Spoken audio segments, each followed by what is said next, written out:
I'm here to tell you about the 5 things that I've been learning this month of doing the No Spend January challenge.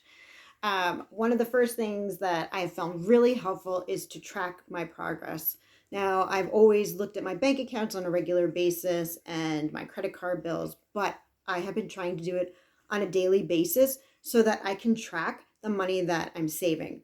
Because over time, as we all know, it gets harder to keep up this no spend mentality because we are doing it and it's past that like immediate excitement of starting something new.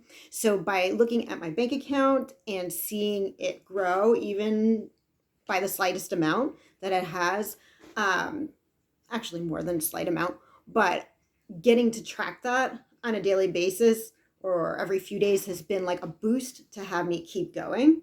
It's also been kind of like a reality check that it's going to take a while to really see progress to have my bank accounts growing at the amount that I want it to. But slow and steady is still better than going down the path that I was originally going on, which was not good or acceptable. So that's tip number 1 is continue to check your bank accounts and your credit cards and notice the difference. Compare your credit card bill from December to January and see how much money that you've saved. Like I gotta have like that visual to keep you motivated after like the beginning effects have worn off.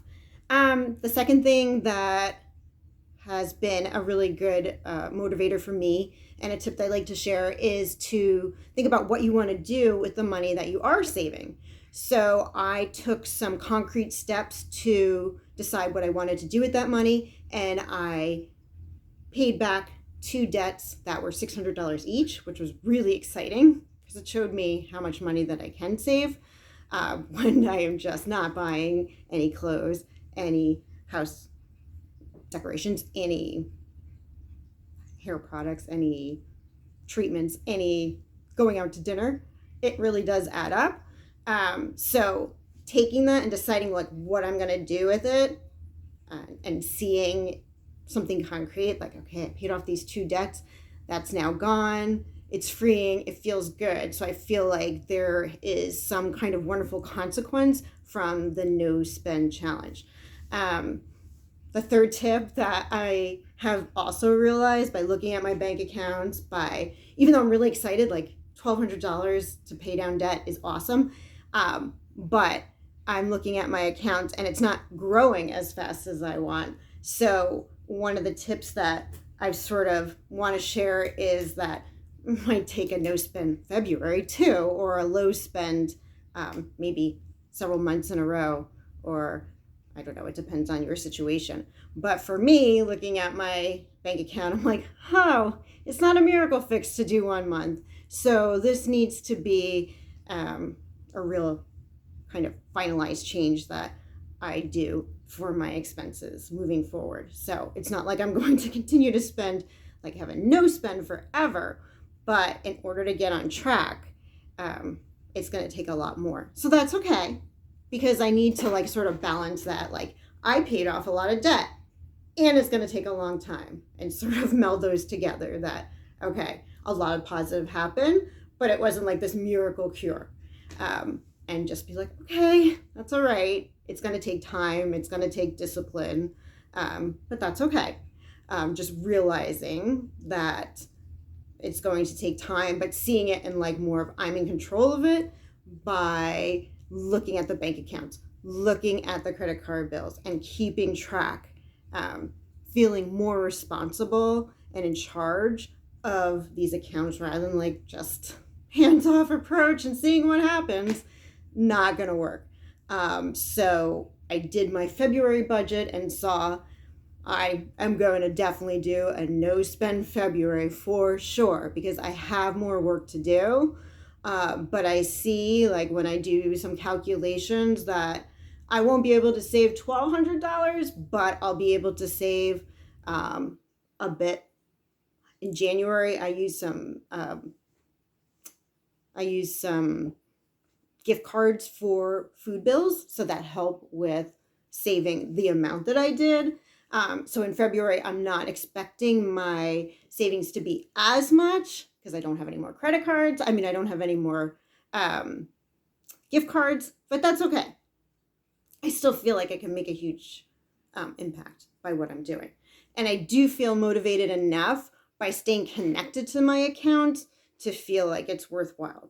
And habit or tip number 4 is I do feel a mindset shift happening, and it feels really good.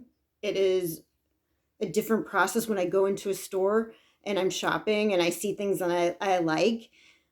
I can like them, but I'm not feeling that urge to put it in my cart.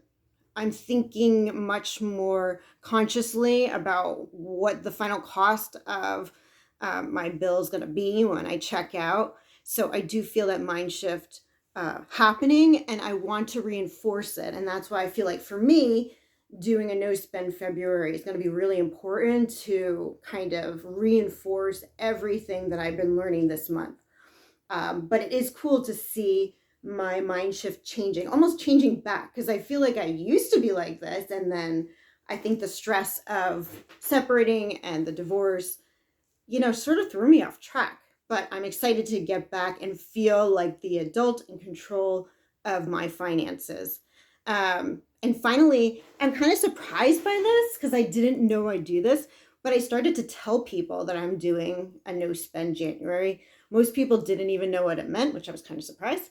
But by saying it out loud, it made it more real, and it made it like I felt more accountable for it because I'm telling other people. Like, it's really important to me the way that I am personally. Like, I feel accountable. Like, I feel like I said that, now I need to live up to it.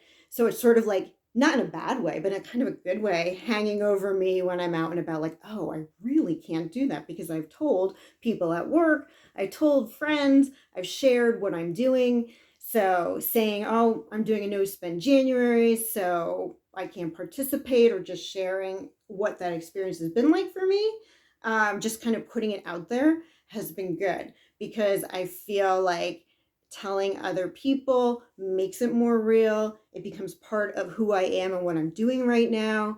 And that does make an impact for me. I really need that because it's just me doing it and holding myself accountable.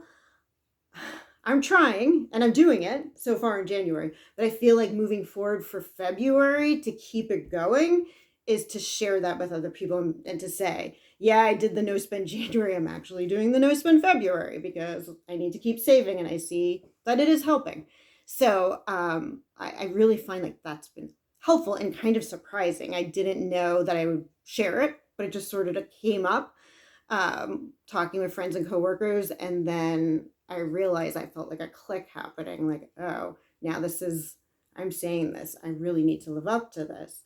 And that's been helpful for me. And just sharing it with my kids. And my kids are like, you're crazy. I would never want to do that. So just sharing like my reasoning with them, um, trying to share guidance and saying like, yeah, I understand why a 13-year-old would not want to do this. But at the same time, when you're older, that if you ever needed to get your finances in order, this is a great way to do it and to be responsible and to be able to save up for the things you want. It's just something that can be helpful. So again, like putting it out there, telling my kids, telling my family, telling friends, it all has like this builded impact that makes me stay on this track. So doing those things can be really helpful. So keeping track of your progress, stay in touch with those bank accounts and those credit cards, compare December's bills to January's bills, see the impact that you're making, decide what you want to do with that money. Do you want to put it in a savings account, an emergency fund, pay down debt, plan a vacation? What do you want to do with the money that you've saved? Realize it's probably going to take longer than you wanted to reach the goals. It may not happen in January, but it's a great start. And I would really consider doing a no spend or low spend February. And, notice when those mindset changes start to click and sink in, and you're going to find yourself kind of surprised the way that you see shopping different and buying things and online shopping. Like the thoughts that come through your mind are definitely going to be, no, just you're going to like slow it down a little bit and think about the impact of your spending, which I think is really cool and a little unexpected. And then finally, if you feel comfortable with it, share it with your family and friends what you're doing if you feel like they're going to be supportive, because it can really help you to feel accountable. Because if you share it with somebody else, if you share it with your family, you're going to want to say like, oh yeah, I followed through with that. Yeah, I did that at, it'll be something that you want to say, oh yeah, I was able to do it. Sure. No spend January was no problem. So I'm going for no spend February. I'll be posting about that, letting you know how it goes. I might have to do a little bit of juggling because my daughter is graduating from college and I'm taking her out to dinner. So I